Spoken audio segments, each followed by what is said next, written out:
I'll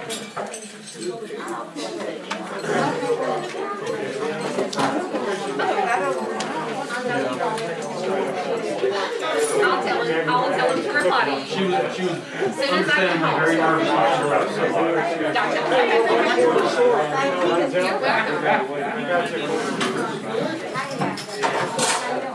You're welcome. We're getting ready to go live.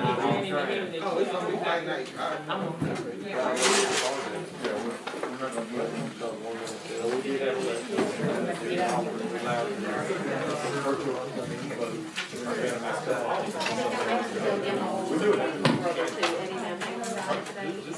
don't know that my brother will make it, it'll be okay. His legacy will live on. I mean, Right here. How are you?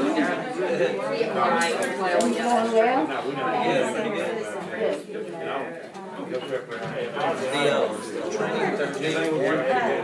oh my God. Is that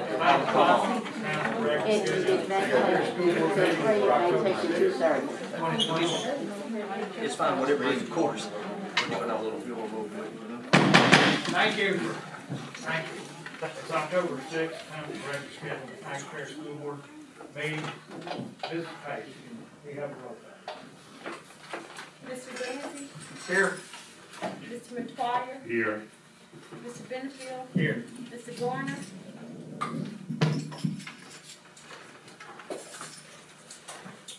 Mr. Harris, Present. Mr. Guidro, Here. Ms. Willis, Mr. Broadway, Here. Ms. McGaskey, Ms. Palmer, Ms. Phelps. Thank you, ma'am. Board members, it's been requested numerous times, and we're going to try it again. Please pull your microphone directly into your face and talk, because the public cannot hear the comments being made. Please speak directly into the microphone with a firm voice. Anyone that would like to speak to an agenda item, please secure the form in the back of the room and pass it to the front. Members of the public and board members, please turn your cell phone to silent. That's not to disrupt the meeting. Superintendent Eloy, your report, sir? Yes, sir. So it is the beginning of October, and I started here April 20th.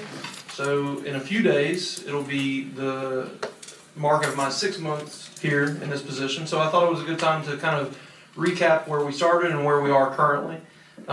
So some items I wanted to remind you of before I get into some COVID-related business is we are now one-to-one on devices. We have hired a new business manager who will be talking to you later, who's doing a great job. We've hired an excellent new food service manager, which I'll highlight something that she's brought to the district here recently that's really exciting. We have hired and placed an amazing cohort of principals, which are in attendance tonight, and we have a great team. We have navigated the start of school during COVID-19, a global pandemic, and we are seeing that our procedures and protocols are working, and I'll share that with you in a minute when we discuss COVID. We created an entirely new school with a different delivery method in the span of only 2.5 months, and that's our virtual school, and that's largely due to the folks on curriculum and also Ms. Felicia Pinckney. We navigated the worst hurricane in the recent history of Natchitoches and the state of Louisiana. We hired a communication manager and have seen our communications with stakeholders vastly improve, including, as I hope many of you saw, our recent district newsletter, which I just thought was so great and encompasses really, in general, what we've been doing with communication. And we also have thousands of people on Facebook, Instagram, Twitter, and YouTube as far as how we get all of our communication out.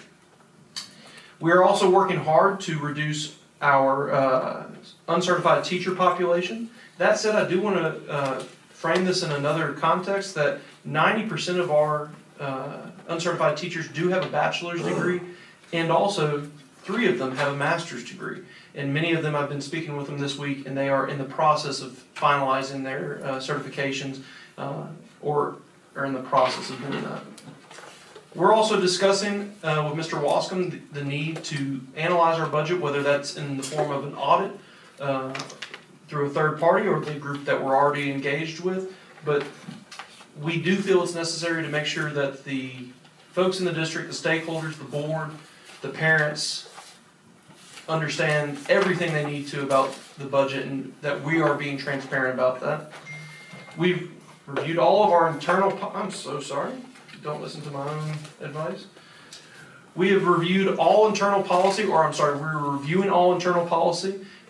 We've already gone through the first chapter of our CAPS policy to ensure that our policies are up to date, accurate, and appropriate. We found some policies today from the mid-90s that definitely need to be updated. So we're in the process of that, and we should finish that process within the calendar year.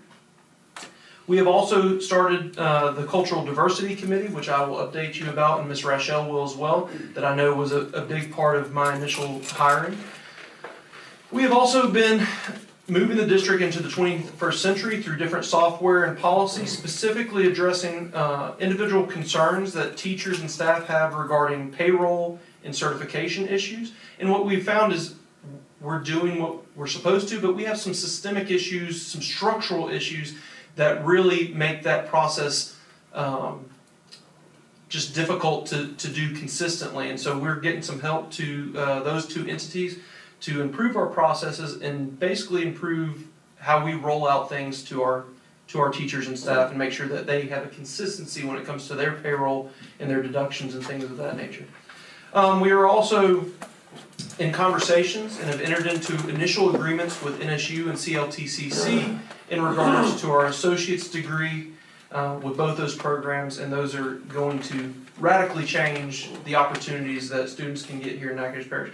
And that's all been done in less than 6 months, and I don't say that to pat myself on the back. That's been an effort of all these fine folks in the room, and I'm just blessed to be a part of it. And then finally, I would say, and this is anecdotal, we don't necessarily have any data on this, but I can tell you, and I think you can ask some of these fine folks in here, that culturally, our system is on the move. We are improving the morale, the culture, and just in general, how we do school in this district. So I'm excited about that. So moving on from this previous 6 months, I'd like to talk to you about our strategic plan.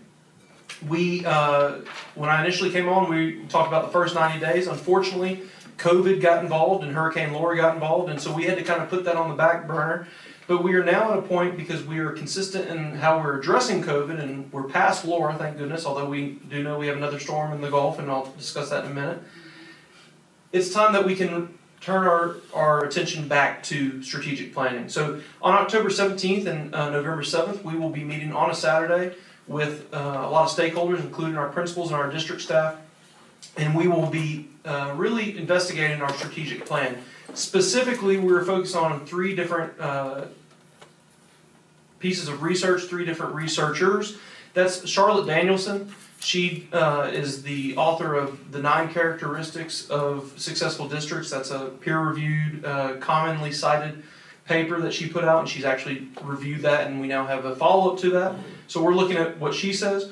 We're also looking at the Reeves study of the 90-90-90 schools. Those are 90% high poverty, 90% minority schools, but 90% mastery of skills, whether it be on math or ELA. So we're looking at their research as a catalyst for how we should turn this district around and make it an A district. Just to give you an idea, John Hattie's research is also his meta-analysis of effect sizes for common school practices. So basically what he tells you is, he talks about all this stuff that we do in schools, whether it's homework or recess, and he says, does it work or does it not work? So, and I'm telling you this, some of it probably doesn't matter, but I'm telling you this because we are going to be a data-centered district and we are going to be a research-centered district. We're not going to do things on whims because we think they may work. We're going to do them because we've seen them work in other places. So we're very excited about that. Now onto the COVID update. We have had a lot of changes in the COVID world. The folks in this room sat in a meeting for about 6 hours, 2 of which were devoted only to new changes in regards to COVID with the Office of Public Health. I also put out a Magnolia Minute today, and I'd like to go into some of that information. What we are telling everyone is we are having a lot of quarantines, but I need everyone to understand that quarantines are good. Now, are they convenient? No. but COVID's really inconvenient. Quarantines happen, and they don't just happen because of exposure to a positive case. They can happen because of exposure. They can also happen because of symptoms. They can also happen because someone's waiting for a test, or perhaps someone in their household is waiting for a test. It really is contextual to the situation. I know there's families out there, parents out there who they get a letter. I was one of them. You get a letter and you say, oh my goodness, COVID's at my child's school. If you get a letter saying that your child is quarantined, that is out of an abundance of caution. It does not mean COVID's at your school. We've also updated what you can be quarantined for. The recent data from the Office of Public Health is telling us that if a student comes to school with one major symptom, and a major symptom is coughing, and that's not just, you clearing your throat, that's a major persistent cough, shortness of breath, and then again, that's not, you ran a mile and then you have shortness of breath, that's to be expected. And then the third one is loss of taste or smell. If you have any of those three symptoms, you have to immediately quarantine. Your close contacts have to immediately quarantine. What is a close contact? A close contact is anyone who is around you within 6 feet for an accumulation of 15 minutes or more. What if I have a mask on? Masks are great. We still are encouraging masks. We are still mandating masks for 3rd and above. It does not get you from quarantine. It prevents you from possibly getting the disease or the virus, but it does not prevent you from ultimately having a quarantine. Again, these are public health guidelines. These are not Natchitoches. These are not Grant Eloy guidelines. We are getting these from the expert. So, if you quarantine in this situation because of symptoms, you can do one of two things. You can go home and quarantine for 14 days, or you can go get a COVID test, but you have to be careful. Many people right now are getting rapid tests. Although the rapid tests are out there, Office of Public Health will not allow for a rapid test to get you out of a symptom-related quarantine. You have to have the PCR non-rapid test. The reason for that is that the rapid tests are having too many false negatives to be reliable. If you get a positive from a rapid test, that is reliable. They're not getting false positives, they're getting false negatives. If you get a negative test, you would have had to quarantine until you got that test, but that would count as an alternative diagnosis. The other option to do is you go to the doctor and the doctor gives you an alternative diagnosis. For instance, you purchased a new family pet and you wake up the next morning, you're sneezing, you have congestion, all those things. You should go to your doctor because those are also COVID-related symptoms, but when talking to them, they say, you got a new cat, you have allergies, we know that. If the doctor gives you an alternative diagnosis, then that does count. That has to be in writing, and it cannot be from anyone except for your medical doctor. Now, that does, to some people, contradict something we've said before, which is that you cannot test out of a quarantine. That is still true.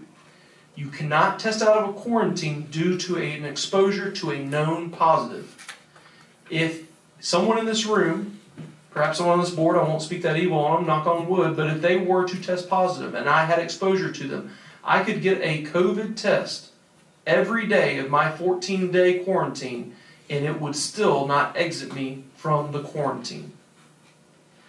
We have laid this out to folks, but what's going to happen is a few things. I've told this to board members already. We're going to have people who believe that we are contradicting things because it is very complicated. We had all of our principals who are master's level professionals sit in a meeting for 2 hours, and it is difficult to ascertain because so much of the information is so granular. And so we know we can put this out a lot, but people are still going to at times be confused. We encourage you to call us. Ms. Page wants you to call. Even if you're mad, call Ms. Page and she can talk it through, and she is doing an amazing job of it. The other folks you can call is Office of Public Health, and we are more than willing. We put many parents in touch with them. They can answer your questions. You can call them mad as well, and they can put you at ease because there is a frustration here, and we recognize that. We also want you to realize that some people are going to feel that we are withholding information and not being transparent. There are certain things we will never be able to share because of HIPAA. But in an effort to show that we are being transparent tonight, I would like to share with you some information that I think actually shows how well we are doing. And that is, since August 24th, we have had 8 school board employees test positive. Now, let me just preempt that by saying none of these employees were exposed at school. This was through community spread, and Office of Public Health recognizes that, and because they do their contact tracing. Also, we were able to quarantine those folks before that they were able to spread the virus to anyone else, including students.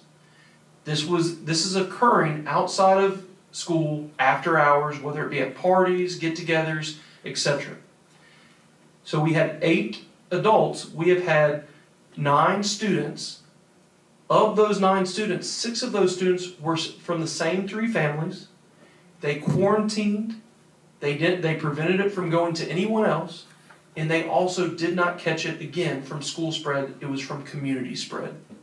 We told you 2 months ago we would have cases. Every school district in the state has cases. It's how good your policies are to prevent the spread of those cases that show if you're doing the work. We want to be transparent. We will not be able to share any identifiable information about those cases, whether it's what school they're at, what classroom they're in, who their teacher is, what their sex, race, etc. Because just like everyone in this room, and myself included, have a right to privacy, so do these individuals, and they did nothing wrong. They simply caught a virus, which we have all in our lifetimes done. So, again, be flexible, be understanding, and realize that we will be updating the board on a monthly basis about what's going on with COVID, and we will be as transparent as we are allowed to be. The other thing I'll tell you is we also have this new system called the Red Cap system. It's through LDH, where the principals are reporting all of their positive cases and their exposures to positive cases, positive cases in symptomatic students. They are putting in there, and then they're also putting in data that LDH is able to track these situations. I will be getting a weekly report, which I will compile to create a monthly report that I will be sharing with you. So this is coming from the schools individually. On some lighter notes, lab students who are currently not allowed to partake in the district-wide Title I free lunch policy until December 31st received news today that they will be also able to eat for free district-wide. So every student until December 31st, and then all schools with the exception of the lab schools after December 31st will be able to eat for free. And that comes from Ms. Hicks, and she did that, she really investigated that herself. She also, I wanted to note, received a $10,000 grant today, and she has made it past the second round of her $25,000 grant with Weyerhaeuser. And on another happy note with food service, if you remember, we lost $96,000 in food due to Hurricane Laura. She is now able to recoup that. She did that with Mr. Wascom, and I hope I'm not stealing his thunder. She is recouping $86,000 of that loss because all we're having to pay is our $10,000 deductible. So that was very exciting. Yes, that deserves a hand clap. So all in all, the state of our union, if you want to put it that way, is we're dealing with COVID. It's not fun. It's not great. But the proudest moment I had over the past 2 weeks was when I was talking to Dr. Martha White, and many of the principals can tell you she's a very serious character. She's been dealing with this, and she's at the height of her field. And she told Miss Page, I was in the room with her, she said, every district is dealing with this, we're seeing this, but I can tell you, and she doesn't have to tell us this, Natchitoches Parish is doing an outstanding job. And I can tell you she's very serious, she does not give compliments easily, and I really think that's a testament to our principals. And I would say first and foremost in the COVID world, and she hates when I do this, but Miss Page has been dealing with this on weekends. We've had principals in Miss Page having to go to students' houses on Saturdays and Sundays to deliver this information because it can't sit even for an hour. So, all that fun news, and that is my superintendent. That is my superintendent's report, but yes, go Miss Page. Thank you, Ms. Page, also Superintendent, thank you for that great report. Good news, and you know there's another element that goes along with that, and that's the willingness with all of our students and teachers and staff to actually participate and speak up when something does happen and acknowledge the fact that there is a quarantine situation, especially in their families. So that element also has to be recognized. Board members, any old business? I have some old business real quick. It was something to respond to Mr. Natchitoches about. Last board meeting, you asked about the bus parking lot, and I reached out to Hammonds and Seals to get an update on that. Charles Hardy is the associate dealing with it with us, and he is actively, he's sent a letter to the other party, and he's trying to reach some sort of middle ground, but we're waiting to hear from them on if they are willing to even do anything as far as middle ground goes. So that's where we're at currently. Ms. Eloy, I wanted to ask, all of that information that you gave us pertaining to COVID and them having to be in quarantine and all that, is it been sent out to the parents, to the, different households in general? Yes, so that ma'am. people will have a better understanding? So we've done the Magnolia Minute. We've also done we posted on all our social media accounts, but I do believe that some of the schools have already sent out, there's like a one-sheeter that I know that we have provided them, and actually I think that was one of our principals, Mr. Cody, who originally came up with that, and then we modified it for district use that informs the parents. So if they haven't gotten it already, they will be getting it, and it's a one-pager that in as simple terms as possible, because it is a ton of information, tells them what they need to do. Now, the easiest bit of information I can tell anyone, and this is students and staff included, short of all that minutia that's kind of extra, is if you are not feeling well, do not come to school. Because the deal is if you get in that classroom and you spend 15 minutes in there and you have what we would typically term a cold, every student in that class is going to be quarantined until you either get an alternative diagnosis, a negative test, or you just run out your quarantine. So that's what we're trying to tell everyone, and I think a lot of the schools are doing a really good job of catching students as they come in, but the first line of defense really needs to be those parents to say, if your child is not 100%, if they are one of those major or two of the minor, they don't need to stay home. I mean, they need to stay home. The other part of it is, one of those, for instance, one of those minor symptoms, and this again is counterintuitive to all of our brains, fever is considered a minor symptom. That's for COVID. If your child has a fever, please do not get into the granular nature of this and say, oh, well, they only have one minor symptom and send them to school. If they have fever, that's a major symptom for a whole lot of other things. Because we are still in the business of combating flu, strep, which has gotten, I think strep is making its way around the parish. So we are asking you to, in years past, you might have sent your child with a mild fever. Probably shouldn't have, but I think a lot of folks have done that. This year, if you have to question it at all, if there's any doubt in your mind, should I send my child to school? Do not send them to school. Which brings up another point about attendance. We are giving grace, especially when it's related to COVID. We are working, all these principals in here know, we are working with families. You are not going to be penalized for COVID-related absences. They will be excused regardless, but we will work with families to ensure that students are not penalized for COVID-related absences. So, I'm sorry, that was a lot more than you asked for. That's all right. Let me ask one more question. In reference to the total number of cases in all of the parish schools, can we get an ongoing update? Yes, ma'am. Okay. On a monthly, if y'all would like, I sent out that Monday email. I'm waiting, because this red cap system is somewhat new, and it actually is only for the principals. We have some access to it, but they're actually submitting on a daily basis when they have cases, and then it goes to the state. We do have the ability for me to get a weekly report. I have not received my weekly reports yet. As soon as I find out if that's going to be on a Thursday, Friday, or whatever it is, I have no problem informing the board of that report. Thank you. Reverend Harris, you got something? Okay.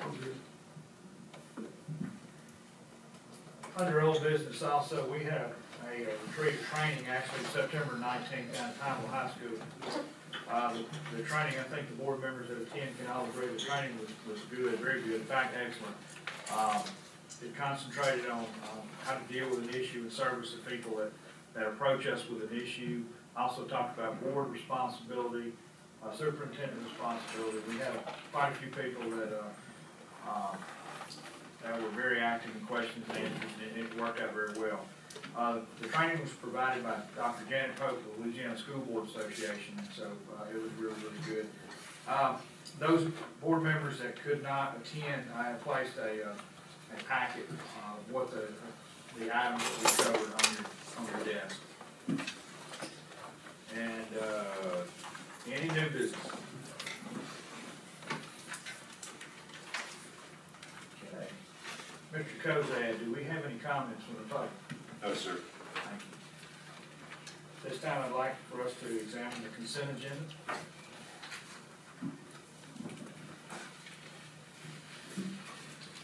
Any questions about the consent agenda? Mr. Danzig, can you offer your report, sir? Absolutely will. Item one, number one, take appropriate action on bids. We have no bids this time. Item number two, receive transportation report from Mr. Natchitoches here. Oh, there he is. Hiding out. Hello, how's everyone doing?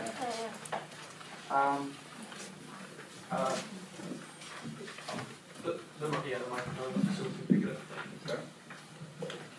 Good afternoon, how's everybody doing?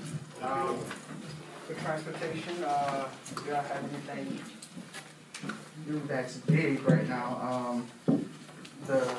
One of the most important things for us right now is continuing to hire drivers. We have some issues at the high school concerning one route. As soon as we get someone hired on to have that route taken care of, that issue will be resolved, and we won't have any outstanding issues with any of the schools as far as routes and route timing. That's planned. That's planned out right now. Of course, there'll be hiccups, that we face on when it arrives. But as far as anything that we know of that's planned to be late or planned to be an issue, as soon as we get that driver in, it'll be fixed. We have 3 drivers right now that we're training that's received their permit. Within the next week or 2, they should have their CDL license, and we'll have that situation resolved. Any questions, anybody else? Are you still maintaining your incentive program for recruitment? Yes, sir. That's great. And Yes, is that bringing in those new drivers? Well, actually, all the new recruits that we have right now, we have about 14 of them. They're all monitors that decided they wanted to step up and become drivers. That's great. So right now, we don't have anyone outside of the company. We recruited our monitors. They're already on that schedule. They're already coming to work every day, and we offered it out, and 14 of them took that offer. How did the firemen and those type of positions work out? Firemen? Prior to you, they were going to approach the city firemen and the fire districts to see if there was someone in the districts and in the city that would like to drive a bus part-time on a rotation. I would treat that the same way we treat the teachers and the coaches that Was drive. it successful, or is it still ongoing, or are you not aware This is my of it? first time hearing of it. So I guess it's got to feel like Yeah, okay. yeah, but I mean, I'd like to thank the teachers and the coaches that drive routes in the morning and go into the school and teach, and then come back and drive another route. But for those firemen or any other service members that would want to do that, we certainly welcome. I have a quick question. Sure. What is your protocol when a bus driver does not show up for work? So we definitely have a disciplinary action. We do a verbal warning that's written. From there, if it happens again, it's a suspension, and then we move to termination. But it has to have it has to be a process. Right. Unfortunately, we had an incident like that, and we have since moved with the plan of action to document those situations and move forward. It's coaching, pretty much, trying to find out the reason why, what happened. Do you have a protocol to contact parents who are on the route whose children may not be picked up that morning, or? We haven't had the situation in the morning, but we do have all of the parent phone numbers. Right now, we've brought in extra bodies in the office to man the phones. So yes, If that was to happen in the morning, we definitely have the manpower to make those calls. Yes, ma'am. And I think the other thing that Mr. Matthews has brought on since being hired is he has a text message with all the principals where he sends them anything that like that occurs. He can get the information to them as well, so they can also, in some way, sometimes they're able to help communicate those things to parents. Another thing that we have in plan for something like that, we can deploy drivers to get to those stops, and the delay would probably be between 5 to 10 minutes. So it shouldn't be a situation to where those kids are outside for hours in the mornings. We can definitely have a driver, depending on the area. The further out areas are kind of more difficult, but anything that's close in the city, we could definitely have either a driver leave the office and go get a bus. We're now blessed to have about 5 spare buses every day. So we can have myself or someone in the office get in the bus and go and pick up those kids, or have drivers on their routes that's in the area, pick those kids up to keep that time down to about 5 to 10 minutes. How large is your bench now? Our bench right now is 3, but that's what's so important about converting those monitors into drivers. I have 13. When all 13 of those become certified, we'll have 16 on the bench.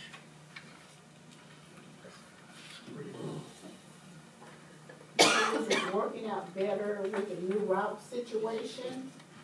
I'd really love for the principals to answer that question, but from the feedback that I'm getting, yes, ma'am. So we have all our principals here, Ms. McGaskey. If you would like to ask one of them, any of our principals in the city schools specifically, Mr. Cody, I see you right there. Would you like to come up to the microphone and speak to how it's? Sure.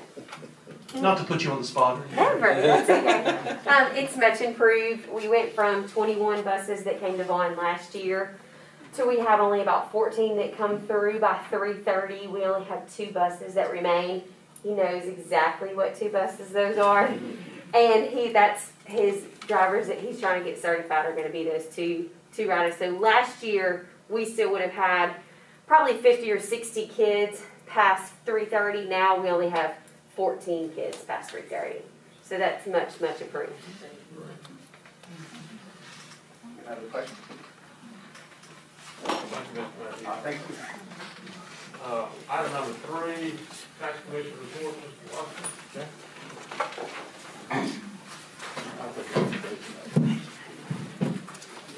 I went to my first tax commission meeting a couple weeks back. Actually have a lot of good, encouraging news there. Sales tax collections are actually up everywhere as an average. By industry, they're up significantly. At Walmart, hardware stores, car sales, furniture stores, significant increases, like record-breaking in those areas. Restaurants, several of the mom and pop shops are suffering. If you have a restaurant with a drive-through, you're doing well. If you don't have a drive-through, it's tough to deal with. But overall, it seems like that our parish went home during our time, in some cases, and they decided to start working around the house and buy new cars. And so the nervousness, I'm sure, was in this board that we would not be collecting sales taxes. We actually are exceeding last year. So if y'all want to go to the last four pages of your report, and specifically to us, this is just the Natchitoches Parish School Board's date. You can see 2020 exceeds 2019 on every page. Somewhere between 12 to 20%. I think one's 23% increase in certain categories. This is really good for budgeting purposes later. So I will probably be coming back to you guys in reviewing budget. This will be a more than a 5% movement in your budget as far as revenue collected, and I will get back to y'all, I'm hoping by next meeting, to make budget adjustments based on these numbers. I might ask Jerry if he seems to think this will be sustained. but we can make some adjustments based on the information we have here. Any other questions that I didn't know if y'all had time on that particular piece? Always got time for good news. Yeah, that's good. Well, I've actually got a good bit of good news. Did you want me to do the rest of my budget? Yes, sir. Okay, in your budget, it has the yellow line in it. I added a new column for you. I find it helpful. So column number 2 is the actual as of the same moment last year. Y'all know what I mean? Yes. So you can compare, just sit there and look at your yearly budget and year to date. It's kind of useless because you don't know where you compare to the same moment last year. So column 2 is your actual as of September 30, 2019. Column 3 is your actual as of 2020, okay? So that tells you that your collections in the general fund revenue are up. The child nutrition is down. I think that's issues with timing. I think those checks are coming in early October. I think that will balance itself out, as well as Title I here. Same way. That often has to do with our timing and asking for reimbursement. Okay? Any questions on that? Well, Good information, Mr. Watson. We can now compare something. yes, I think that that's a helpful thing, because I need to know from y'all if y'all need any other things that would make your budget more understandable. Because accountants talk accountant language. We have our own acronyms and it's hard to understand. So if y'all can say can you prepare a budget for this particular area? I would like, do you want to see a budget that shows where all the BRE funds are and exactly what's going on? Well, I can actually show you that as well. I actually have that with me. But I'll be glad to prepare whatever y'all would make y'all, help be helpful for y'all to make good decisions. The BRE would be really helpful, not, well, it would be helpful if you could. If you would like me to add it to that budget, Or something like that. I'll be able to, now it's gonna be broken down into like, this is one budget for these 3 schools and one for Marthaville, one, yeah. One of the things we talked about during the retreat was having the principals all come in and have the BRE 101. That's right. I would be glad to provide that. When can you schedule that, sir? I'm sure tomorrow we can just. Actually, well, Billy, if you wanna talk, certainly before our next board meeting, I certainly can provide time after I'd say sometime in the next 2 weeks or so, we can start doing that. Now, did you wanna do this as a board meeting, or did you wanna do this as just 3 at a This will be time? coordinated by the superintendent. I would just. Certainly. Yeah, just some professional development in regards to BRE for, which we've spoken about anecdotally. Certainly. Okay. Went over, I got here and we had just sustained the worst damage, weather event that the parish has probably had on record. We had sustained winds of 112 miles an hour at all of our locations. And it did not decline from Natchitoches as it made its way to Goldana. It still was sustained heavy winds. It seemed like just north of us though, it stopped. It seemed like it just stalled on top of Natchitoches and stayed here. We have 12 campuses. We have one that's been abandoned in Clutcheville. We have noticed damage in Clutcheville. We can do nothing about it. All we have is liability. Okay, about that one. The other ones have, well, I have a summary, but we have occupancy of all of our buildings, and to a normal layman looking at our buildings, it doesn't look like but like little pieces of metal that have been torn off. But like Natchitoches Junior High, the dome was rocked, and holes that were this big and leaking kind of are now this big and leaking a good bit, and creating some damage here and there. So I would like to, I did not get the call from the attorney, Mr. Eli. Yeah, so what Mr. Walson's referring to is, due to it being an emergency, public bid laws can be circumvented because it's an emergency and the timeliness is a factor in this. We have talked to Hemmings and Seals and they have agreed that we can do this, so what we're waiting for from them is a resolution that y'all can vote on allowing us to declare that emergency, so Mr. Wasson can, not have to put all those out for bid. Because otherwise I would have to go get engineers, go figure it all out. It's every single campus, multiple buildings, multiple areas of damage. It's not like just let's build new buildings at Natchitoches Central like we're doing now. It is every single campus has damage, and some fairly significant. So I will tell you this, that whatever money we have available is going to be focused on securing facilities preservation, which is a part of my job. I'm going to focus on moisture penetration and life safety issues. So if you have a building that has no leaks, it can last 300 years. If it has 3 or 4 major leaks, I give you 20. It's that significant. Water is the most destructive force. It creates mold. Mold gets in the AC system, so pretty soon you have to abate the mold, and you have that. So I'm gonna focus monetary decision making on securing our leaks, which I know every principal in here can tell y'all have leaks. And a lot of this was like a simple Goldana. They have 4 brand new AC systems, but their whole systems are these big tall things on top of this building, and they were rocking at 100, being pushed around. Water got in there, no permanent damage, but we have to get up there and seal and dap this leak, so some of the roofing has come apart. There are some leaks that were hurricane only, and there are leaks that have shown up since hurricane to hurricane. I've got a bid to fix everything. It exceeds $1 million. But there are some campuses that maybe $20,000, $30,000 to fix leaks, and there's another that. So I will get back to you. I have to prioritize these because I'm not convinced that we can afford that immediately. I will say this: we are applying to FEMA, public assistance, and we will get as much as we can from there. I also toured the entire campuses with our insurance company. I don't know if y'all know this, but how our insurance works is if you take, for instance, maybe Natchitoches Central, I think they're $68 million in Natchitoches Central. Their buildings are worth $43 million.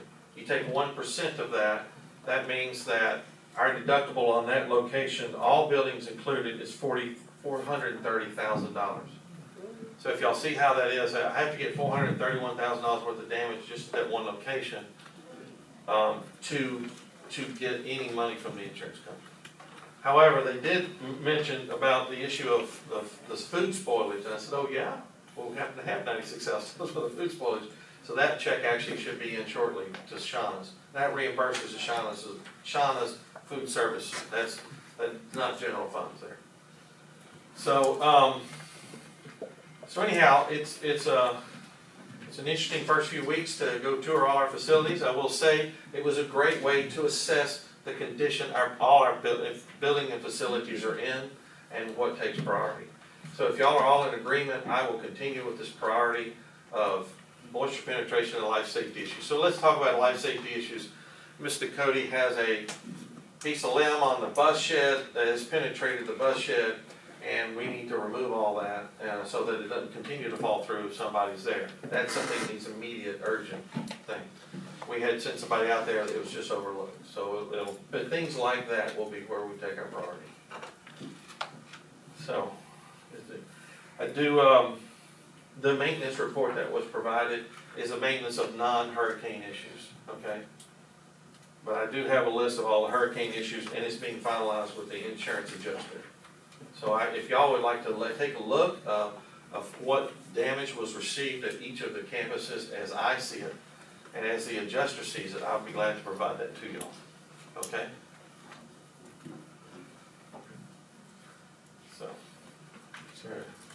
So I would like to ask the board if we could pass emergency matters, if you can understand, if I had to get an engineer at each one of these campuses, then go out for bid, we wouldn't be fixing these problems until May. I mean, that's being...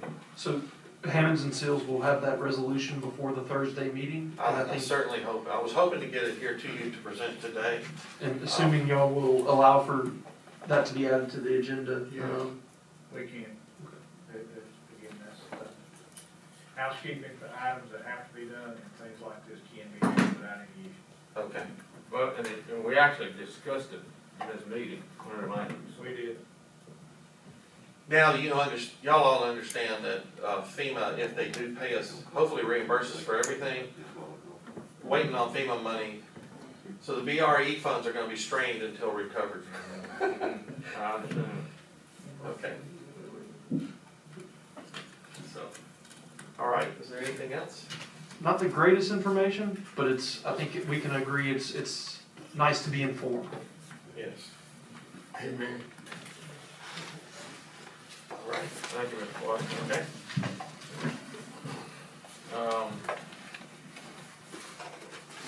Maintenance report, we just got to keep talking about it. Is there any questions on the list, that he referred to as far as the list of maintenance items that were performed?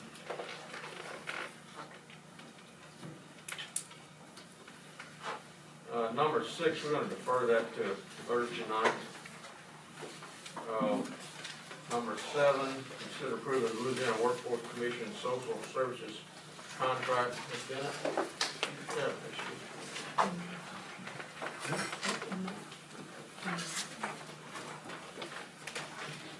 If you remember, last year about this time, I came to you and asked you to put out about 21.3% matching money to do a transition third-party agreement with Louisiana Workforce Commission that enabled us to partner with Louisiana Rehab Services for our transition students at the high school to get into some job training. And we were successful last year. We ended up hiring 2 transition specialists who worked the community, got jobs for our students and served as job coaches. And we even worked through COVID, which none of the other parishes in the state were able to do. We found ways to continue to work through COVID and provide transition through Zoom lessons and a lot of other things. And so as a result of that, they allowed us to apply for the grant for 3 years instead of 1 year. So that's what I have before you right now is the grant. You have the contract, which is the first thing in your folder. And then you actually have Exhibit A, which is a summary, which has the job descriptions in it. And then Exhibit B is actually your budget, and that's probably what you're interested in. And it's broken down in terms of total cost, yearly cost, and then the last page actually gives you a summary of what the budget's going to be. How much for personnel, fringe benefits. They increased our travel to $10,000 a year versus $7,000 last year. Your responsibility is still 21.3%. The federal government, through Louisiana Rehab Services, will pay 78.7% of this budget. It's not any different from what we did last year. It's just extended over 3 years, and it has included a step raise, just like we do for teachers, for our transition specialists. So I'm just asking that you review it and give us permission to continue doing this. We're going to expand the services to students, from students with IEPs to even students with 504 plans. So we'll have even more students involved in the transition programming. And you remember they are entitled to 240 hours of paid employment. So that's where we are with this grant. Mrs. Bennett, were there any refinements from the original contract that changed in this contract? Have you found ways to become better and become smarter? Well, I think in that we're expanding it to students with 504 plans rather than just students with disabilities. I think that's a real positive because that'll be many more students. Because we expanded it to 504 students, Louisiana Rehab has certified more students for us than they did last year. They've told us we can have as many as 45 students employed this year, which is a little more that, well, we had 30-something last year, but we're up to 45 now that can actually have gainful employment. That's good. That's good. Thank you. Anything else? Thank you. Item number 8, we're gonna table that one until next, month.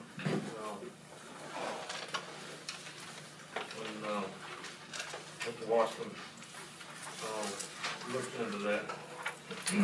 Item number 9, that's deferred to Thursday night. Item number 10, consider approving contract with facility usage at Northwestern State University. So this is a contract that we've had for a while with NSU, and we deal with Mr. Burke over there. And what they've had to do is, I think the previous contract was for 2 years. That 2 years is now up, and so we only pay them to defer their costs. So if they have to, if it costs them $500 to have the lights on that night, then we pay them that. They calculate those costs based on our usage in historical years, based on our usage of the football field. I think we also use Prather Coliseum for the basketball tournament, and some other items. And then they also added on the very last page some COVID-19 related additional costs, because for them to allow us to utilize it on a Friday and then perhaps St. Mary's on a Saturday or NSU on a Saturday, there has to be additional cleaning that's COVID-19 related. Me and Mr. Walscombe have both gone through this contract. It's pretty boilerplate, but it also, again, NSU is not making money off of this. This is simply for them to cover their costs associated with us using their facilities. And I've had 2 or 3 conversations with Mr. Burke, and I feel very comfortable with it, and it allows Natchitoches Central to utilize their facilities for football. It also allows for our graduations at the end of the year as well for our other folks. So. And the amount's in the budget? Correct, yeah. How does the amount compare to what it was 2 years ago, do you know? It's basically, I'd have to pull, I can pull that for you for Thursday. It's not gone up substantially. It's gone up basically due to their increased cost, but I can get you an exact breakdown of that. I can email that to y'all tomorrow, and we can have you that added to the packet for Thursday. Probably most of those increases are sanitation. Most of them are sanitation, which again, the back page updates that, but they also, there's some issues with, for instance, they have a cleaning contract for their folks. Their cleaning contract increased. Well, now if they have to have 2 people to clean up after our football game, and their contract increased, then we're paying the difference in that regard. So, not huge increases, but increases, and I can again get you all the specifics on those. So the cleaning amount is already included in that usage fee? No, there's an additional cleaning, and the reason it's additional is it's contextual to if anyone's utilizing it the next day. If no one's utilizing it the next day, we don't have those additional costs. And so it really is based on, there's some flexibility in their schedule. You know, right now they may say, oh, no one's using the stadium the next day, but then they may have, I don't know, the tennis coach say, well, we're gonna run bleachers. If the tennis coach is gonna run bleachers, then they have to disinfect prior to, based on the 24 hours or 48 hours with COVID. So that's why it's kind of, it's just an addendum, and it's an additional cost. Mostly due to the COVID.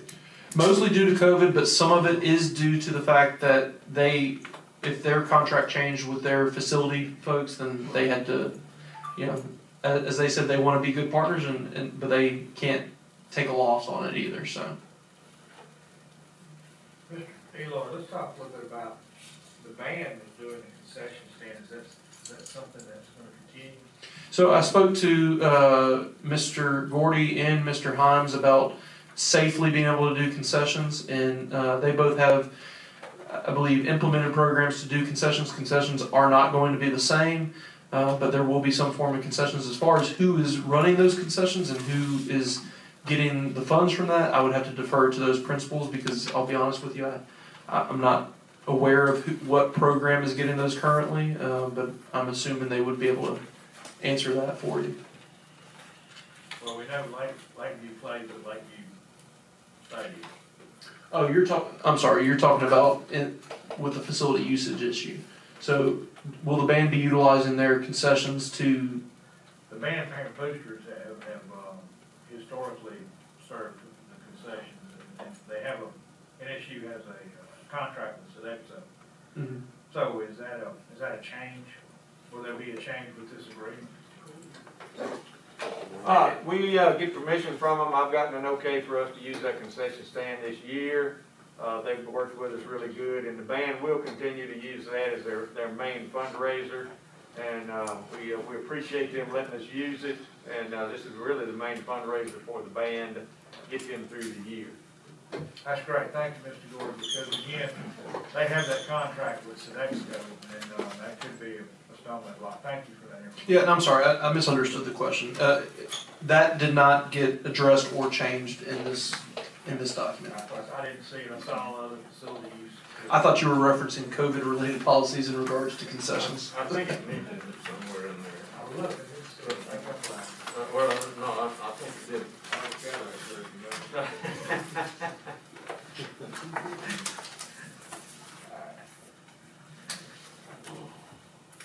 Any other questions?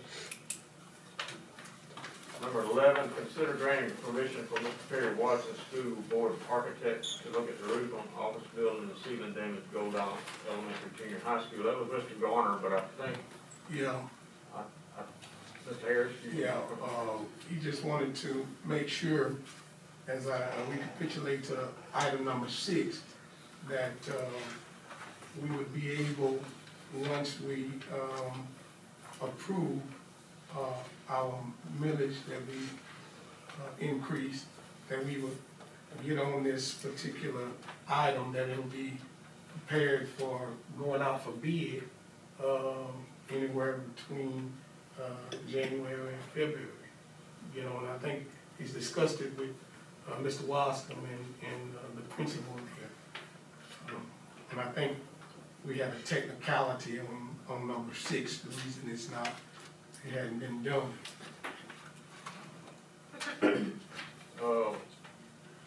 Item number 12. Quick question real quick, Uh-huh. back to number 11. So if we get that repaired, can we get insurance for Gold Island? Can they have their property coverage?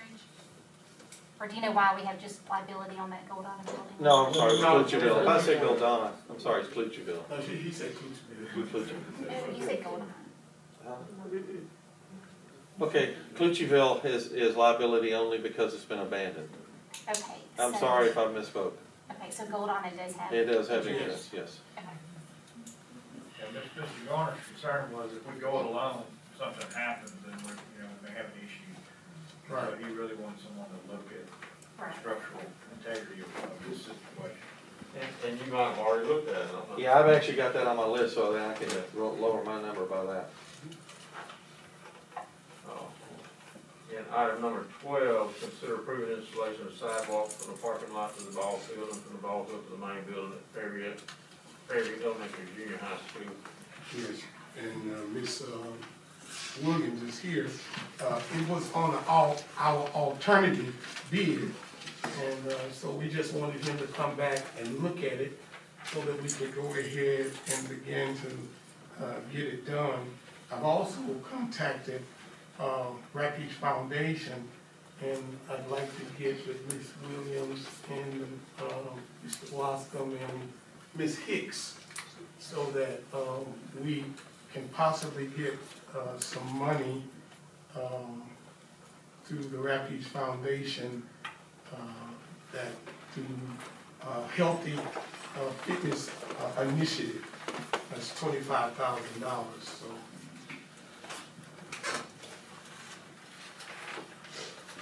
So we want to go ahead and get that done because they really need it, and we want to see it done. And that concludes finance. Approved. Thank you, Mr. This is Page.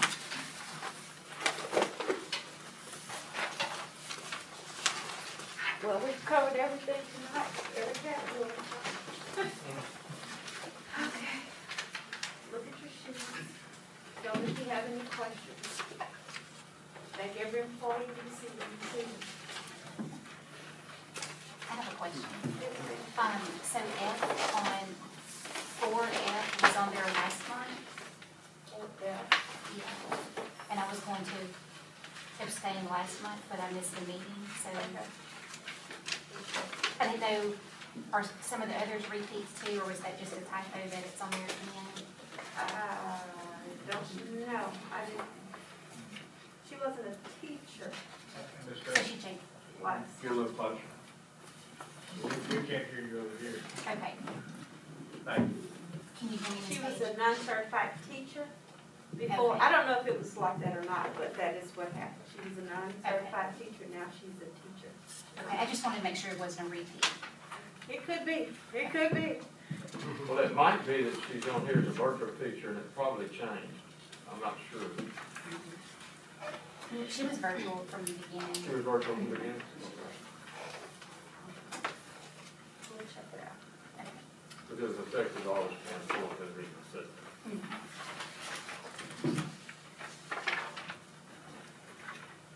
Well, Mrs. Page, thank you for all your dedication to filling all these spots. I saw the website again today, of asking people to come join our team.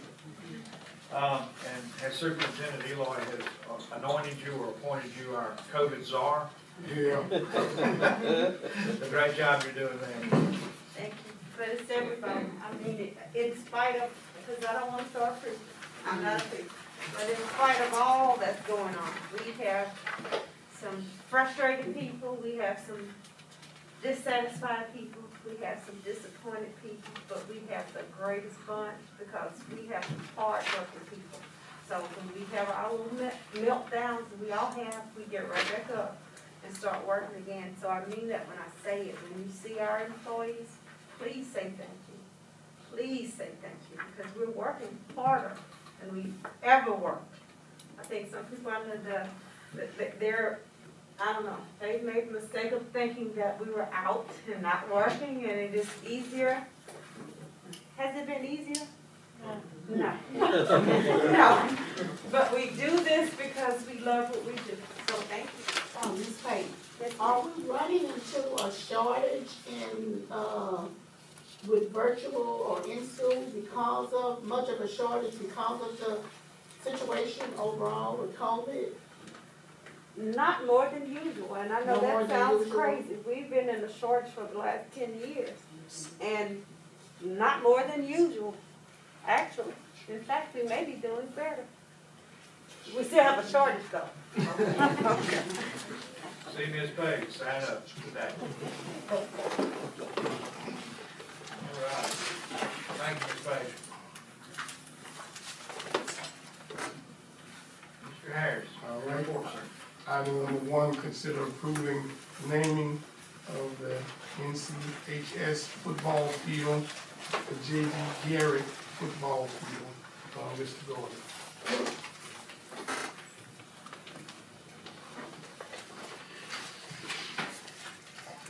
Good evening, good to see y'all. Not that my voice wouldn't be muffled with that, but, I think this was a good opportunity for me to fill everybody in on what's going on out at Natchitoches Central. We're getting a much needed upgrade to our athletic facilities. We're getting a football field that will have bleachers. It's the same field, but we're gonna have bleachers that hold 1,000 fans with a press box. And it's gonna look like a football field as opposed to looking like somebody's practice field. So this is a big improvement. We won't be able to play basketball there because 1,000 seats, we 5A can't play in a little stadium that size. But we will have soccer there, freshman football games, JV games, and that field's utilized a great deal. And these bleachers can maybe be a start to someday us actually playing ball right there. But that's a big expense to go that route. We're talking several $1 million. But we think that this football field should be named after someone who was instrumental in the development of football at Natchitoches. And J.D. Garrett. Many of us know J.D. Garrett. Many of us have been around him. Those of you who don't know him, he pretty much taught most of the town how to swim, as well as he was a football coach at Natchitoches Central for many, many, many years. I could probably say a couple of decades, over a couple of decades. And he's been instrumental in the glory years of the Natties. J.D. Garrett was heavily responsible for that. And we'd like to name the field after him. Would you like me to go ahead and cover the next one too? Yes, sir. Okay. Consider approving the naming of the NCHS field, house, the Eugene Christmas Field House. Okay, so in addition to this football field, that we're, the stands and the bleachers and the press box that we're gonna have, there'll also be a little concession stand with restrooms, which is much needed there. But we'll work our way back towards the softball field, and we're gonna see that there's a big hole in the ground right now where our field house would be. And the field house is very important in athletics. The road to a state championship begins in the field house. And a lot of things happen in that field house. It's a dressing room, it's a place where, this one is gonna have a weight room, a state-of-the-art weight facility. We're gonna have some classrooms where we can actually have players go in and view films. If any of y'all have seen what all's going on now with films, those of us that are old enough to have played football back in that other century and used to watch reel-to-reel films, well now they have a huddle and it's all digital and the players can go home and look at it at home. It's amazing. But the most important part of any field house is the training room. You can't produce a football team without having a good training staff, without the players being able to play. It's a rough sport. Any given time, you can have 5, 10, 15 out of 60 players that need attention in that training room. And for many years in the 80s and 90s, Eugene Christmas was a trainer for Northwestern. And he would come over twice a week to Natchitoches Central to work on our players. And he's the kind of guy, any of you that knew him, I happened to have met him in 1973 when I started at Northwestern, that he was well respected all over the South, all over his conference. But on the side though, he would come over and he would help us out. I'm gonna tell one story by one of my assistant principals was a football coach in the 90s, and that one of our star players got a leg injury during the game, and the doctor on the sideline said, "Oh, well, we'll have to operate on that in the morning," and so have him up at the hospital, and something wrong with his knee, ACL, MCL, everything that you could think of, major injury. Well, Saturday morning, some people call him Dr. Chris. Dr. Chris came over, looked at him, and he said, "Who said he needed surgery?"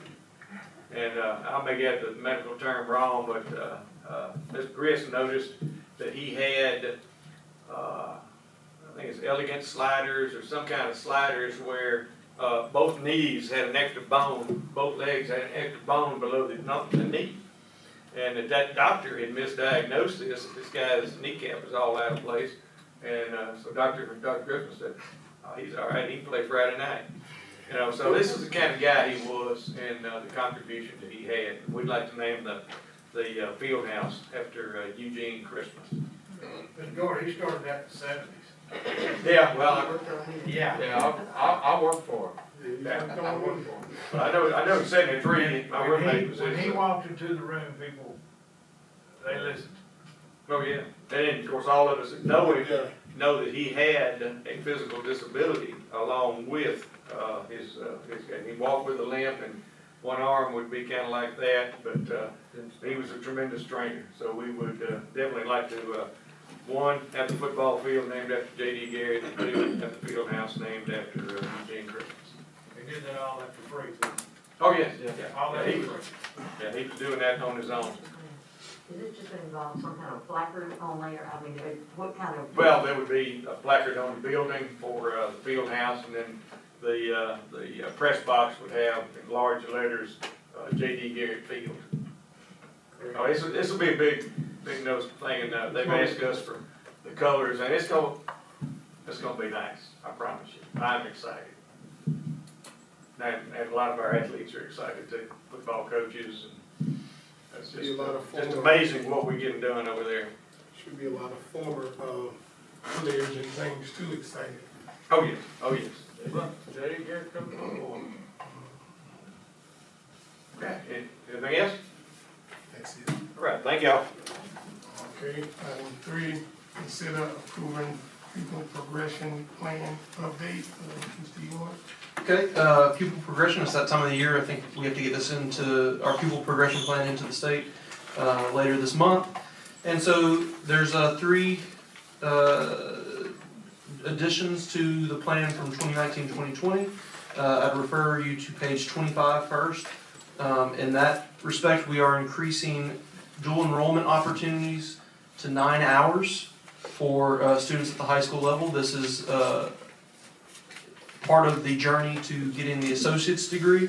I'll be honest with you, probably next year we'll be upping this again because the whole idea is students have to take a certain amount of hours in order to get the associate's degree, so we have to keep improving that. So that's on page 25. On page 22, that is your virtual attendance and grading policy.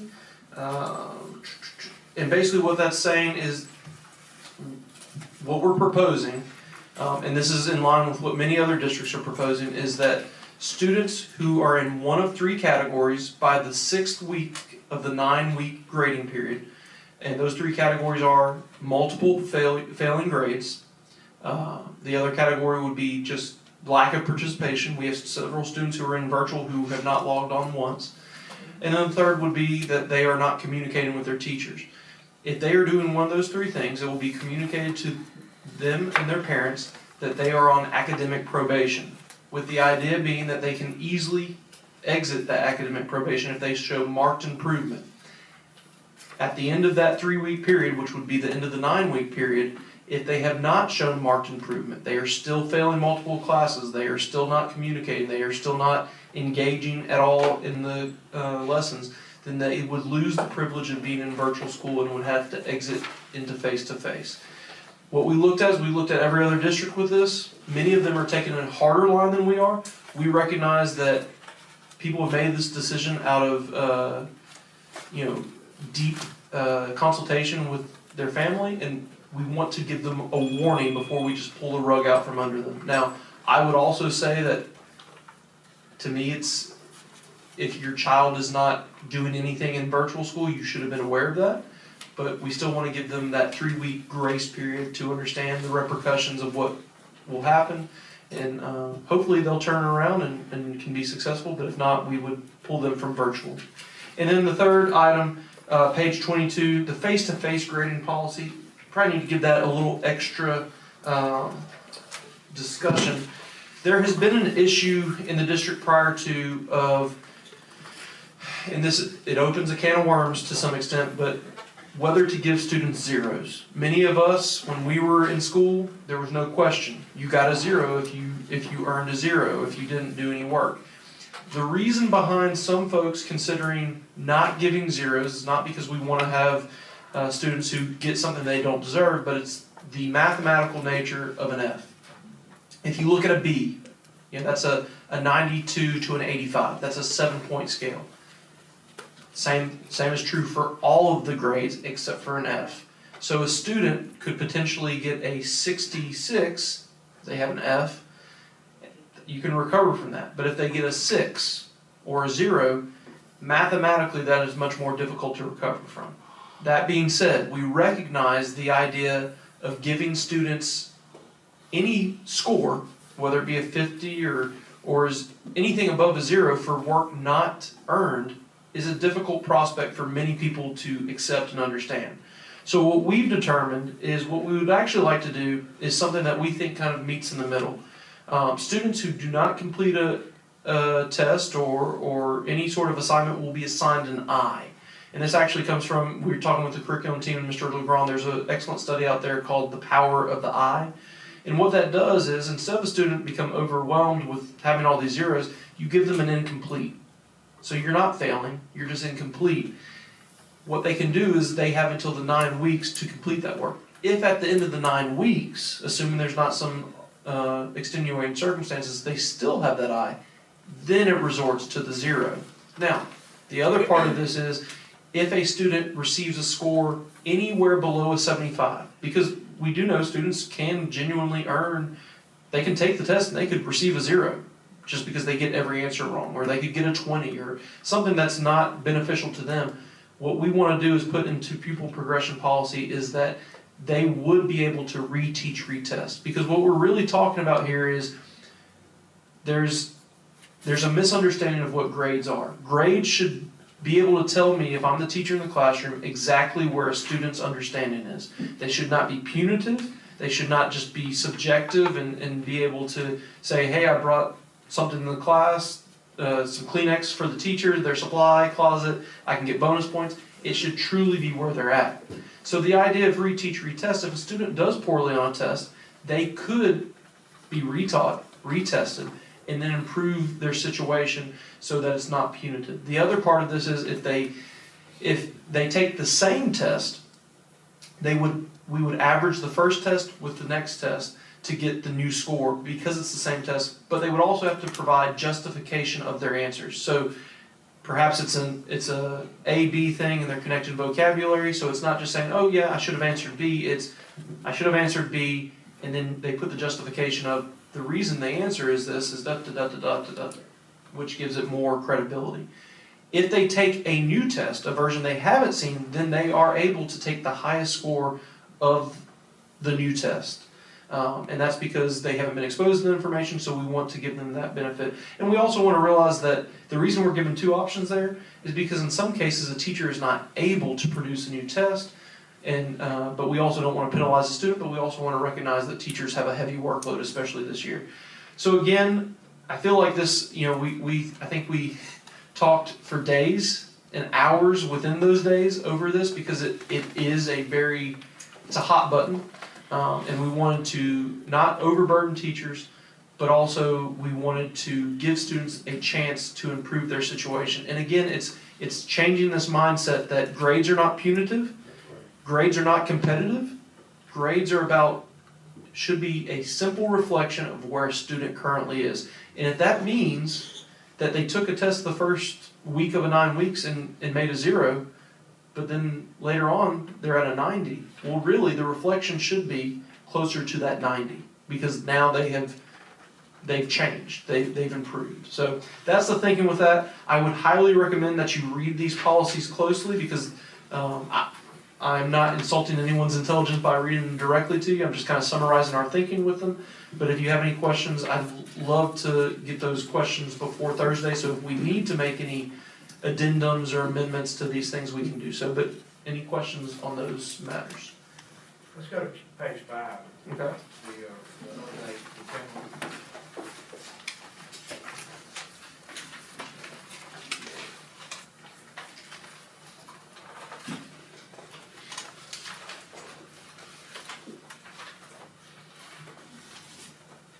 Students who transfer in from Homestead. So, sorry. The reason I believe that is, and Ms. Horn, if you can speak directly to that, I believe that's due to the COVID-19. They suspended that rule, is that correct? Yes. Yeah. That was in the state template, yeah. Yeah, so basically what they're saying is we didn't have the data this year to be able to give that home study test, and so for that 1 year, they're not doing that placement test. But this is new, it's an addition. Correct. Okay. Yeah, that's based on the state template that was already approved by Bessie. Okay. Thank you, Ms. Horn. Yes, ma'am. In reference to the minimum grades, the discussion of supervisors, meeting that possibility of the grades being delayed because of children readjusting because they've been out for 6 months and coming into new grades. And it's more difficult, especially for the virtual students. I'm dealing with it firsthand. I can tell you've already had it. God bless you. Well, yes, every day with the blessing is different. Or will the minimum grades be postponed to allow the children to have the opportunity to make the adjustment and possibly improve their grades? Interim grades are not, they don't stick with a student. So we did actually delay interim grades by, I believe, about a week from our original, and that was largely due to some issues with having to change some scheduling issues in J campus. So it was delayed, but we have, I can tell you this, I've talked to pretty much every principal on this matter, and what they've told me is and I'll relay a conversation I had with Ms. French. they have looked at every student's grades and they've evaluated the fact that they do, and I think this is school to school, they have more Fs this year, and we can blame it on virtual, or we can blame it on just COVID and the Hurricane Laura and all those things. So the principals are very aware, the teachers are very aware at every school where their students are with Fs, and I think I've had discussions with at least 3 or 4 where, and we discussed this also in our principal meeting last week, where before we assign those Fs, before we just say, oh yeah, they have an F, there's that power of I. We have the ability in these situations to put an I in place where it says, hey, yeah, you haven't completed that. And I can tell you, I'm on some of the virtual classrooms, specifically at the high school. I'm connected to the U.S. history class, so I get all the emails that come through it. And I've kept that because it kind of gives me a microcosm of virtual in general. And what you're seeing is you are seeing a lot of kids who are turning things in late, and I don't think that's necessarily a bad thing, because what it goes back to is it goes back to the idea that we wanted to give teachers, especially in the virtual setting, flexibility to realize that this is something new to everybody. And so if you receive something late and you're able to put that in a typical year, sometimes we say, oh, you know, no, it's late, you're not going to get credit. But I think in this year, I've seen principals and teachers given a lot more of that grace. And I also think the principals are just very acutely aware of the fact that we don't need to. You have a kid you've had them from kindergarten through 3rd grade, and all of a sudden they've always been an A/B student, and then you see their CD student. There needs to be a conversation occur before that gets them labeled. And we've had those conversations a lot with the folks, and I think all the principals are on the same page. Now, at some point, at the end of the 9 weeks, are there going to be some students who we've done everything we can, we've made the calls, we've given them grace, we've encouraged, all those things, and they still get in that place? I think we are going to have those issues, but I am confident that our principals have done everything in their power, more so than any other year, to ensure that as much as out there as possible to help these folks. And I think the big thing is going to be telling these kids that, telling these parents that if their student is going to be in academic probation for virtual, assuming pupil progression passes, I think that's going to be kind of a light bulb for a lot of folks that either A, virtual is not working for me, or B, I need to be more involved in virtual with my student, or I just in general need to encourage my student. I think it's going to light a fire for some folks, because virtual, it's a struggle. I've talked to many parents, my own family included, and a lot of people are just struggling with it. It's more of a workload than I think some folks expected. It really is more of a workload than people expect, because I think the teachers are doing a very good job under the circumstances. But I know I'm going to use an example in my family. We had 3 virtual teachers, now you have 1, and she has 40 cases for the children to deal with, and she's doing the best that she can. So when she finishes teaching that class, sometimes the times vary because you've got to go to the next class. And so you're having the person that's assisting that child has to take up. You're the at-home teacher now. That's basically what's happening. Some people are not prepared for that. And you're saying, yeah, that there's an increase in the children going back into the classroom. Some don't have a choice. Not that they want the children to go back, because there's still the fear of COVID-19, but they have no choice because they're unable to keep up. So it's very hectic and it's very demanding, but you want to work with their child and make sure that they're doing the best they can.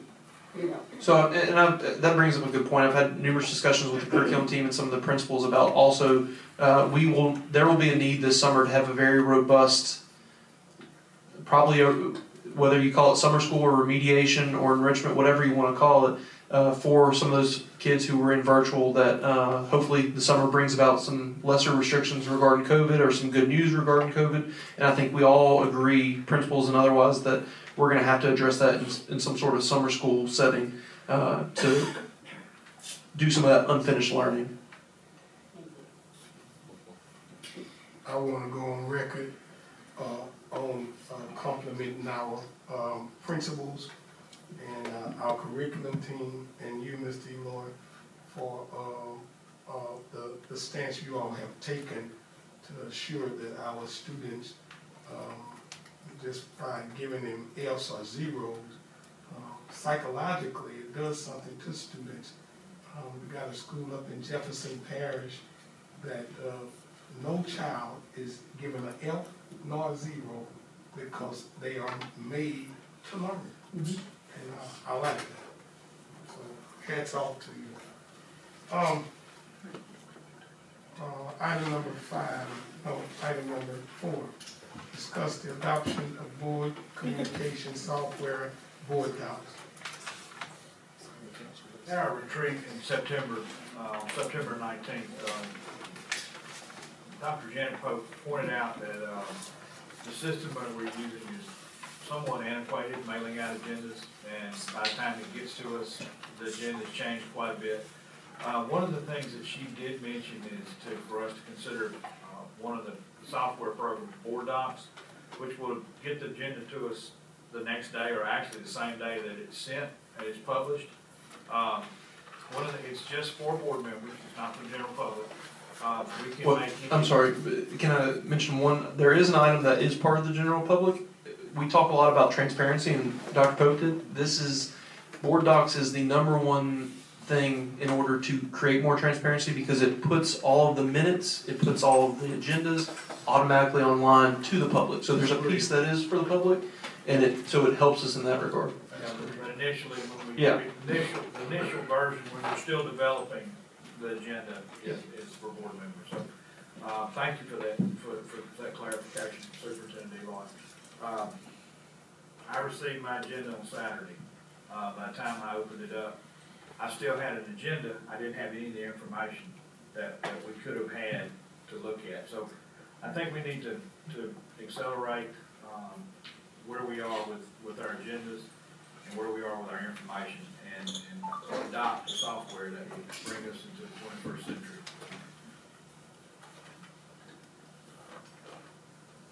Do you have the cost on it yet? Yes, it's $9,000 annually, and they have waived the initial fee, which includes all the professional development and all that type of stuff. And this is just to let you know, I think they're in over 50 or 60% of the parishes. 60, I think. 60%, yeah. So it's pretty good stuff, and there's a lot of details that they provided us in the training that really show you that it's more than just the agendas. They store everything, whether it be our meetings on YouTube and things of that nature. And then the best part for us is everyone who has board docs in the entire nation. What you can do is, say we have an issue with our social media policy. We can search within all the documents they have social media policies, and that'll bring up every social media policy that was ever brought up in any meeting. So really it gives you access to kind of the Google for school boards, and how they've dealt with issues, and really helps you collaborate with folks you don't even know exist. So It's a really powerful tool. Yeah, I like that. Item number 5. Okay, if Ms. Rochelle, you want to come on up, and so I'm gonna say a quick little bite, but I promise not to steal her thunder because this is her baby. But if y'all recall, when I was standing at the podium in March, seems like a lifetime ago, I think one of y'all's major issues was the fact cultural diversity training and things of that nature. So Ms. Rochelle is extremely passionate about this issue, and so she was the obvious person to lead this charge. And so she is going to update y'all on the initiative, and then one of the first parts of that initiative is an anti-racism statement that is adopted by organizations or school boards. I want to mention one thing to y'all, because I know we live in times where there's a 24-hour news cycle and all those things. This is an apolitical statement. This is not about anything going on in the world. This is about our students and making sure that our students and families feel that we care equally for them. With no further ado, Ms. Rochelle. Hello. Thank you all for allowing us to speak with you this evening. We do have a couple of our Cultural Diversity Committee members here tonight. So if you guys would like to stand and just let us see who you are. We have a couple of members that were not able to join us today. This initiative started in June of 2020 with the support of Superintendent Eloy. We formed a group of stakeholders that consisted of parents, teachers, community members, district staff, and school leaders. Our first action was to develop and distribute a survey to the community and teachers of Natchitoches Parish. In July, surveys were released to the community and NPSB teachers and staff. We had 207 employees complete the survey. 88% of them were teachers, 6% admin, and 6% staff. The community survey was completed by 102 stakeholders, parents, grandparents, community members. Recently, we met, we reviewed some data from the results from the teacher employee survey and determined next steps. The data that we reviewed focused on questions from the survey that addressed school commitment to diversity, equity, and inclusion.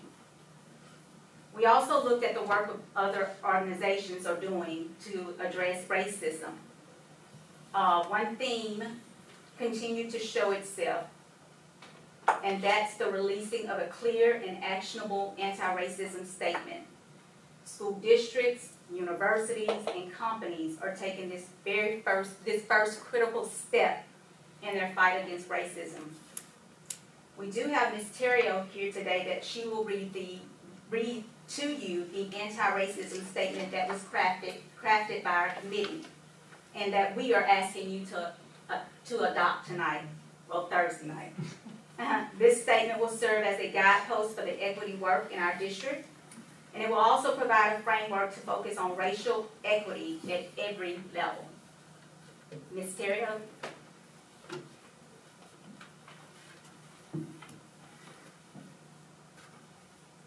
Natchitoches Parish Schools reject all forms of racism as we commit to recognizing, addressing, and eradicating all measures that are not aligned with our mission, vision, and goals. We stand ready to listen and take action. Thank you. Do you have any questions? Yes, ma'am. How many are on the committee? We have about 18 of us. Right now, we're down to about 14 or so. So, and how often did y'all meet? We met, our first committee met once in June, and we communicated via email often, just trying to get some things started in terms of the survey and the questioning. Our other committee was formed recently to look at the data. We wanted to look at some of our teacher results with our district staff. And so we've had 2 face-to-face meetings, but we've been communicating quite a bit via email. So when you started brainstorming, what drove that? How did that start, the brainstorming, especially for assembling your mission statement? In terms of? Well, what I'm saying, you had a goal. Correct. And so how did you refine that goal, and what information did you put together I know you had the survey. Yes, sir. And so that came as a result of the committee, or did you get that survey from somewhere? Or? We developed the survey. The questions did come from an organization called Panorama. Okay. So you did your research? Yes, absolutely. Okay. That's what I was trying to say. And as a side note, this is what my dissertation is on. So me and Ms. Rachel had numerous conversations about this. And I think she brought in a lot of research that at times I was not even aware of. So I think she really did her due diligence. And what I was really impressed by was the first meeting they had. The folks on her committee in June, they came prepared and they had really done their research, and it wasn't something they took lightly that they could just say they were part of this committee. They had some very, very passionate, strong beliefs that I think they were able to put into words very eloquently. So that's great. Is this going to help us get to the point where we will have diversity training set up for, new teachers and employees on a continuous basis because of us, those people having to deal with children from all races.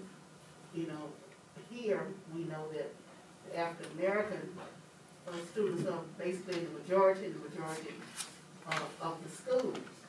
And the reality is that there are not a large number in a lot of schools of minority teachers here for a lot of reasons. But we know that in essence we do need training because you have teachers that are coming into the classroom that have never dealt with children, you know, on a personal basis daily in the classroom. From training into the classroom, so we know that they need to have training so that they can deal with children with different issues, you know, that they might run into on an ongoing basis. And when they're more informed, especially involving diversity training, it will help, you know, the teaching process to be more smooth, run more smoothly on a daily basis. Yes, ma'am. And we are definitely, this is not just a statement just to be posted and nothing comes of it. We believe that anti-racism is a verb and it requires action. Yes. So we definitely we've been having some conversations regarding what is next. One of the survey questions for our teachers and employees asked them to rank in terms of what they would like to see next, and I believe it was 66%, but don't quote me on that, did rank training as number one. So. And I think, Ms. Rochelle, you and I spoke about, was it Orleans Parish, what they had done at the charter school? Or was it EBR? Or am I totally out in left field? Albemarle County has done a lot of great work. Which they did like a 2-year program that was... I'm sorry, I apologize. You are absolutely correct. We were informed by one of our members that when she taught at a charter school in New Orleans, that they did a 2-year training. And she has passed that information along to us, and we're hoping to, of course, research and do some things in terms of what would be a best, or who a company would be a best fit for Natchitoches Parish based on the data that we have. Yeah, and I think just philosophically, we haven't settled on anything, but what we're talking about is a consistent long-term initiative, not a one-shot where we bring in a singular speaker or anything like that. We want something to be embedded, long-term, consistent. So that's a one and done. A one and done is where we fail. You're right. Yeah, that's right. And so it needs to be sustained, and there needs to be some updates from time to time from the committee. Appreciate that, Ms. Ray. Absolutely, absolutely. And you know, when we talk about our looking at the federal court order, you know, we talk about what we're doing right here now. We have to be intentional, that you can look back and say, hey, look, they're doing something about discrimination, racism, and things like that. So I'm very pleased at what I'm hearing. But let's be honest. Number one, Ms. Rochelle has done an amazing job so far, but all of this will be for naught if we do not have action behind these words. They're beautiful words, and I think I probably got chills like many of you did when Ms. Terrio did that, but that cannot be the end note of this story. It has to continue. So, but thank you so much, Ms. Rochelle. Thank you. Thank you so much. Consider entering into executive session, discuss superintendent's evaluation. Superintendent Eloy assumed the role of superintendent of Natchitoches Parish Schools April 16th of this year. He alluded to earlier in his report that he is 1 week away from the 6-month mark. I would like us as a board to take some time and provide some feedback to Mr. Eloy, similar to what we did to Mr. Skinner, some things that we would like him to continue to do, things stop doing and things start doing. And since we don't have data to base in the contract, and Mrs. Guidros actually wanted to enhance that somewhat. She mentioned that we could potentially get some information anonymously from our principals. And I would like to ask Mr. Eloy to invite that to happen. So first off, I'm gonna give, I think your email and your phone number, I can get the phone number offline so we don't share that with everyone. But if y'all, as principals, the only person who will know who it's from is Mr. Benefield, and he's not gonna share it with me even if I ask him to. And then he'll provide those comments, again, only to the board. This will not be a document that I ever see. And whether it's positive, negative, or otherwise, things that you feel you need them to know. And if you do that before the Thursday meeting, they can use that as fodder for discussions in the executive session. But please feel totally free to share whatever you need to.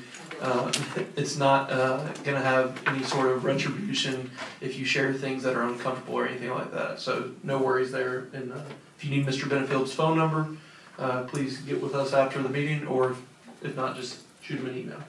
And board members, please shoot me anything that you'd like to add to that. I think we did a pretty good job with it back in April of 2019 when we had this conversation with Mr. Skinner. We just need to change the format a little bit. The world has changed since April of 2019. And so please, anything that you would like to see added, send it to me by email. And we'll be in executive session because we will be evaluating Mr. Eloy's performance. Board members, if there's nothing else, we are adjourned until Thursday night. Thank you.